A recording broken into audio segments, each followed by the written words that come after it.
اللہ نے علماء کی ذمہ داری، علماء اپنی امت اپنے ساتھ رہنے والوں کو بتاتے ہیں کہ لوگوں دیکھو یہ صحیح ہے یہ غلط ہے، بات تو وہی ہے کام بھی وہی ہے،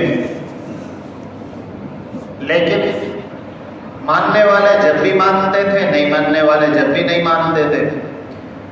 یہ قیامت تک چلے گا۔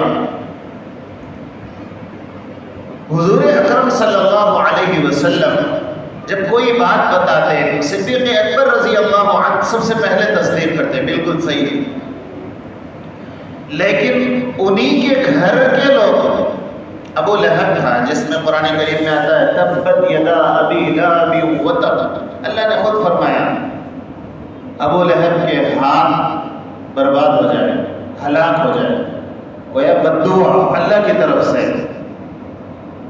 تو یہ اللہ کے نبی کے چچا ہے لیکن بات نہیں مانے۔ ایک مرتبہ حضور اکرم صلی اللہ علیہ وسلم پہاڑ پر کھڑے ہو کر لوگوں کو بتائیں کہ لوگوں، تو لوگ جمع ہوئے، آپ نے فرمایا کہ اگر میں کہوں پیچھے سے لشکر آ رہا ہے تو تم کیا کہو گے؟ ہم تو بات مانیں گے۔ تو آپ نے فرمایا کہ دیکھو ایک اللہ کی عبادت کرو، قیامت آنے والی ہے۔ تو یہ جو چچا تھا ابو لہب، اس نے کہا لہذا جمعتنا، تبت لک لہذا جمعتنا، نعوذ باللہ۔ اس نے اللہ کے نبی کو کہا ہلاک ہو جائے، برباد ہو جائے، آپ اس لیے ہم کو جمع کیے۔ اللہ نے تبت یدا ابی لہب وتب نازل فرما دی اور پھر ہلاک ہو گیا۔ میرے بھائیوں، اصل میں بات یہ ہے کہ قرآن کریم 50 واقعات اس طریقے کے بتاتا ہے کہ جس میں قوموں نے بات نہیں مانی تو اللہ نے قوموں کو ہلاک کر دیا۔ اور قوم عاد کا تذکرہ، قوم ثمود کا خاص کر، یہ جو قومیں بہت طاقتور تھی، ان کے اندر طاقت کا نشہ اور غرور تھا۔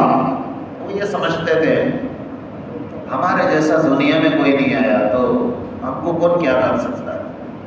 لیکن اللہ نے جب ہلاک کیا تو پورے ایسے پڑے ہوئے تھے جیسے کھجور کے تنے نیچے پڑے ہوئے، ان کی کوئی اوقات نہیں، جیسے یوں سمجھیے گھاس پڑا ہوا ہے، لمبے لمبے تاڑ کے جھاڑ کے اتنے لمبے لمبے ان کے قد، لیکن اللہ نے عذاب نازل کیا تو زمین پر پڑے ہوئے پوری کی پوری بستی، ایک بھی باقی نہیں رہا۔ اللہ کی پکڑ تو سخت ہے، لیکن ان سارے عذابات میں ایک عذاب ہے جو بہت زیادہ سخت آیا، وہ ہے حضرت ابراہیم علیہ السلام کے زمانے قریب میں قوم لوط کے اوپر سخت عذاب، اور اتنا سخت عذاب کہ دوسری قوموں پر ایسا شاذ و نازل ہوا، بہت سخت عذاب۔ وہ کیوں آیا؟ اس کی وجہ یہ تھی کہ جب سے دنیا بنی اس وقت سے لے کر قوم لوط تک اتنا گندا کام اس روئے زمین پر نہیں ہوا تھا، اس وقت ہوا۔ اور وہ کیا کام تھا؟ وہ کام تھا لواطت۔ لواطت کے معنی آتے ہیں ایک مرد اپنی خواہش دوسرے مرد سے پوری کرے۔ یہ قوم لوط نے کیا۔ اس زمانے کے لوگ اپنی خواہش کو عورتوں سے پوری نہیں کرتے تھے، مردوں سے پوری کرتے تھے، اور یہ اتنا گندا عمل تھا، اس سے پہلے روئے زمین پر ایسا نہیں ہوتا تھا، اس وقت ہوا۔ اللہ سخت ناراض ہوئے، اللہ نے ان کی گرفت کی۔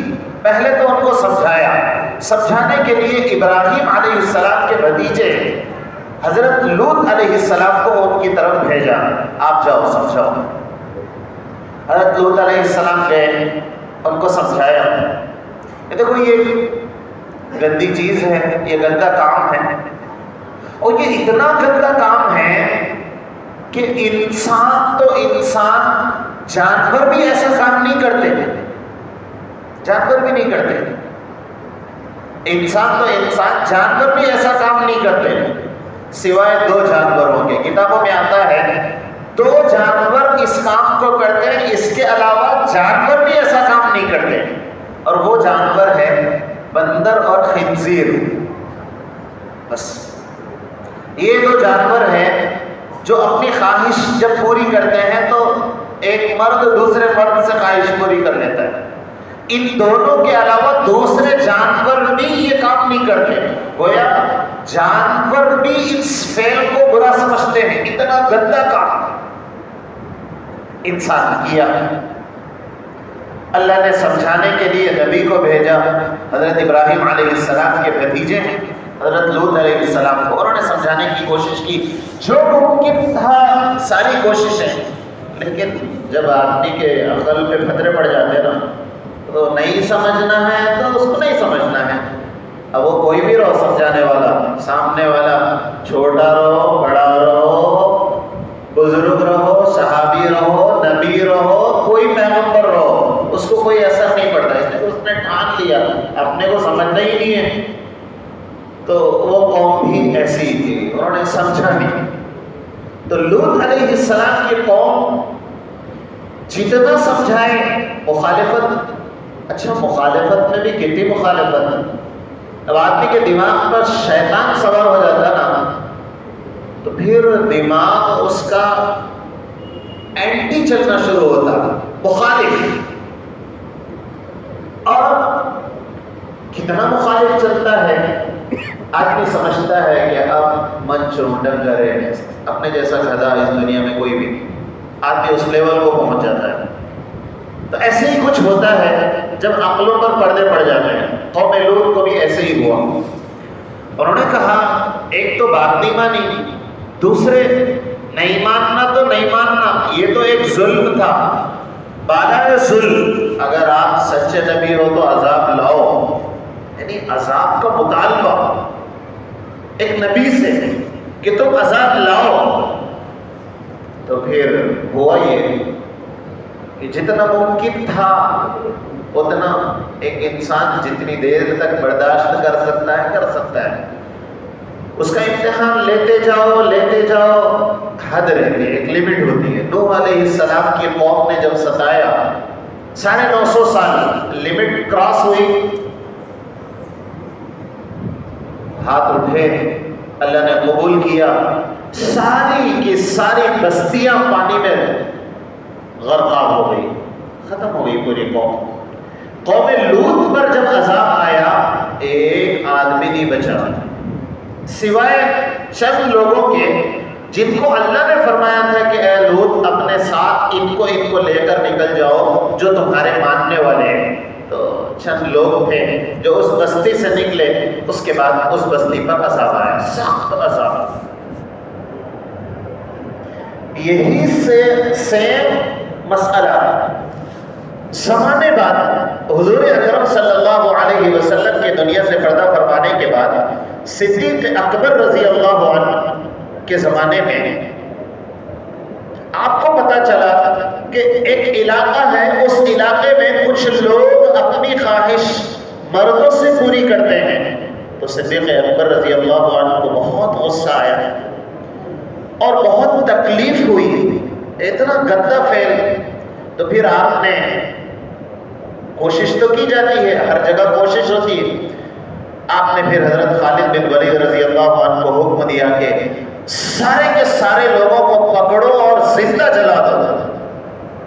یہ انسانیت والا کام نہیں ہے، حیوانیت والا بھی نہیں ہے، جانوروں سے بدتر کام ہے یہ، جلا دو.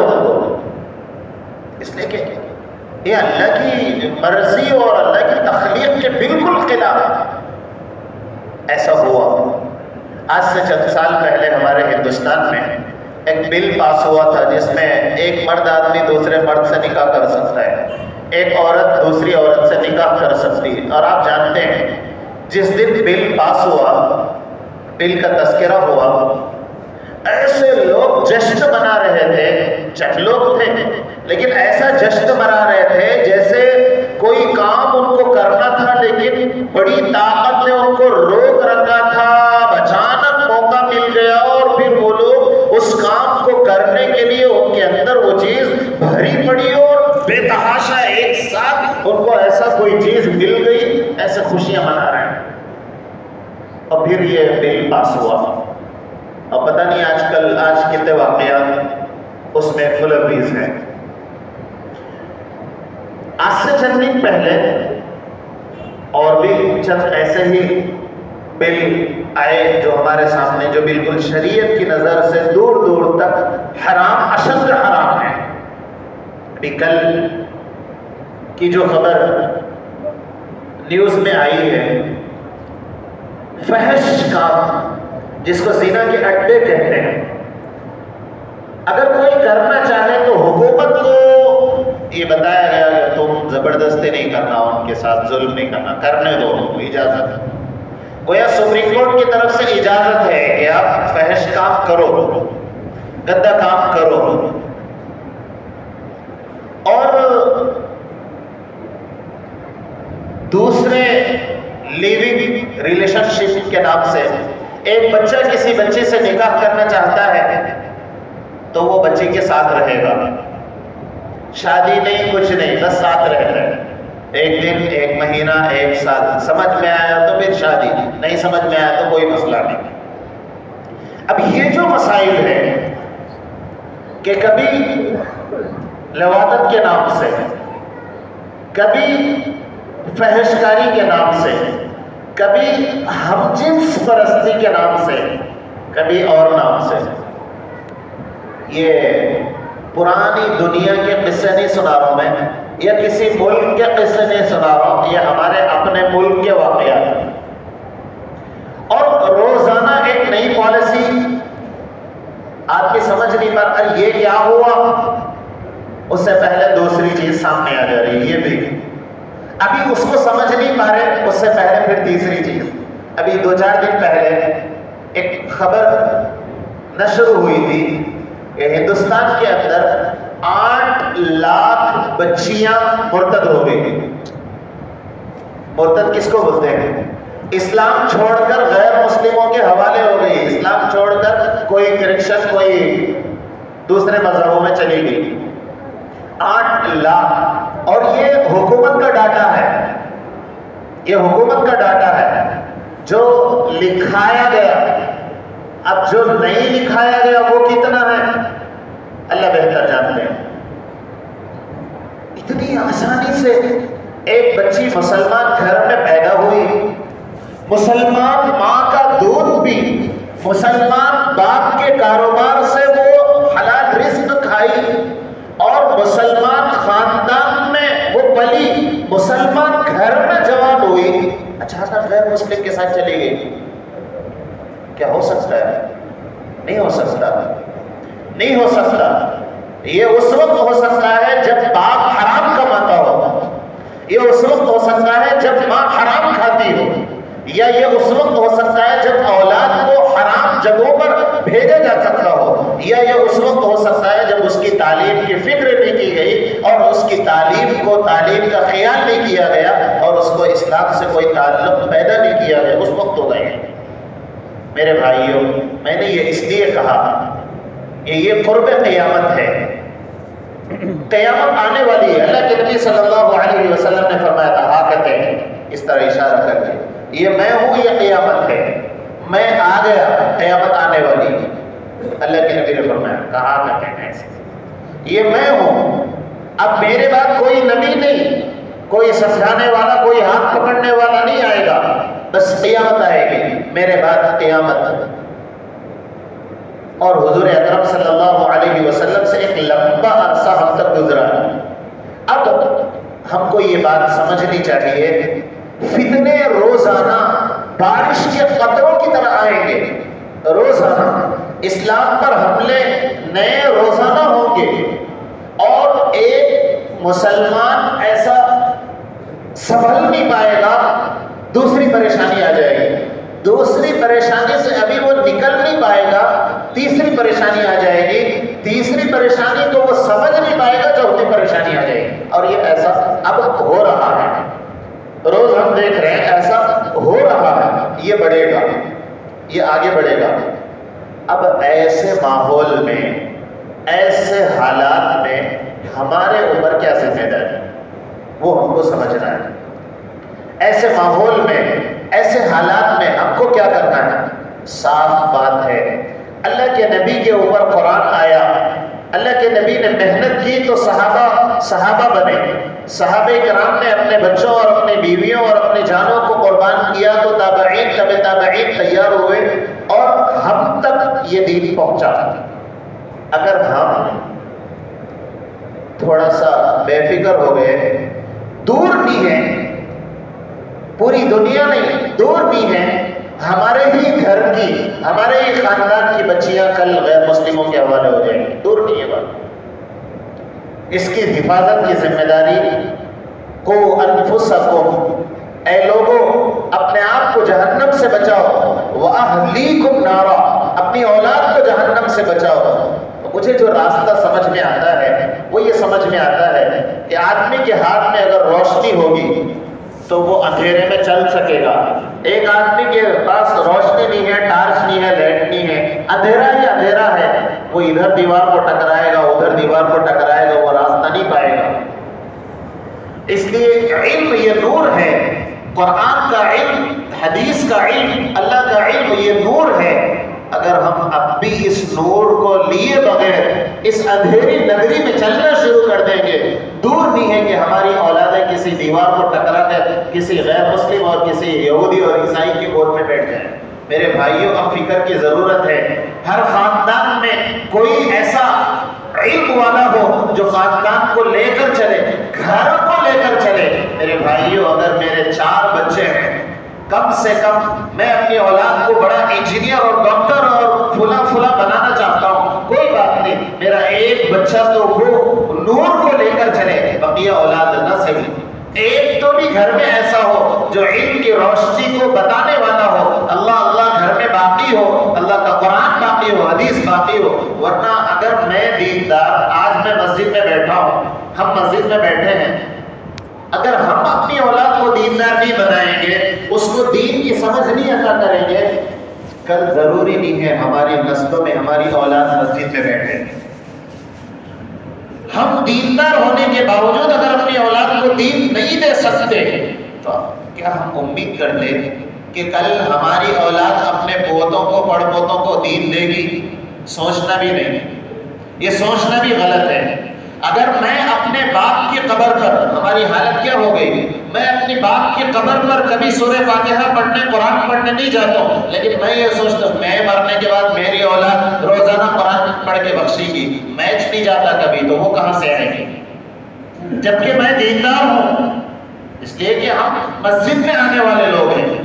اگر ہم مسجد میں آنے والے بھی اپنی اولاد کی فکر نہیں کریں گے تو وہ جو اولاد ہے جن کو مسجد نہیں ملے گی، ان کے بارے میں ہم امید کریں گے کہ وہ آنے والی نسلوں کو مسجد کا رخ بتائیں گے؟ نہیں بتائیں گے۔ اس لیے کوشش یہ کرنا ہے کہ یہ مدارس کے کھلنے کا ٹائم ہے، ہماری بچیاں ہیں، ہمارے بچے ہیں، یہ مدارس کے اوپن ہونے کا ٹائم ہے، مدارس کے سال کے شروع ہونے کا ٹائم ہے۔ جیسے سمر کے بعد اسکول کھلتے ہیں، ایسے ہی رمضان کے بعد مدارس کھلتے ہیں۔ اگر میری بچیاں ہیں تو میں اپنے بچی کو دین کا نور دوں۔ عالم کورس کے مدارس میں جتنا دنیاوی علوم پڑھانا ہے، پڑھانے کے بعد ہو یا کچھ وقت کے صحیح، میں اپنی بچیوں کو عالم کورس میں ڈالوں، اپنے بچیوں کو کورسز کراؤں۔ خالی نورانی قاعدہ پڑھا دینے، قرآن شریف پڑھ لینے سے بچہ دیندار نہیں بنتا۔ حلال حرام کی تمیز اس کو ہونا چاہیے۔ ایسے ہی میرے اگر 4 بیٹے ہیں، میرا ایک بیٹا تو کم سے کم وہ اللہ کے نبی کی تڑپ کو لے کر یا وہ علم روشنی تو ہو، علم روشنی تو ہو، روشنی ہوگی تو بچنے کا سہارا ہوگا، روشنی نہیں ہوگی تو پھر خاندان کے خاندان تباہ ہو جائیں گے۔ اللہ سے دعا ہے کہ اللہ تعالیٰ مجھے بھی اور ہم سب کو فکر کی توفیق نصیب فرمائے اور نسلوں تک ایمان کو باقی رکھتے ہوئے اپنے نسلوں کی حفاظت کی توفیق عطا فرمائے۔ اللہ تعالیٰ صحیح سمجھ کے ساتھ ہم سب کی رہبری فرمائے۔ جزاکم اللہ۔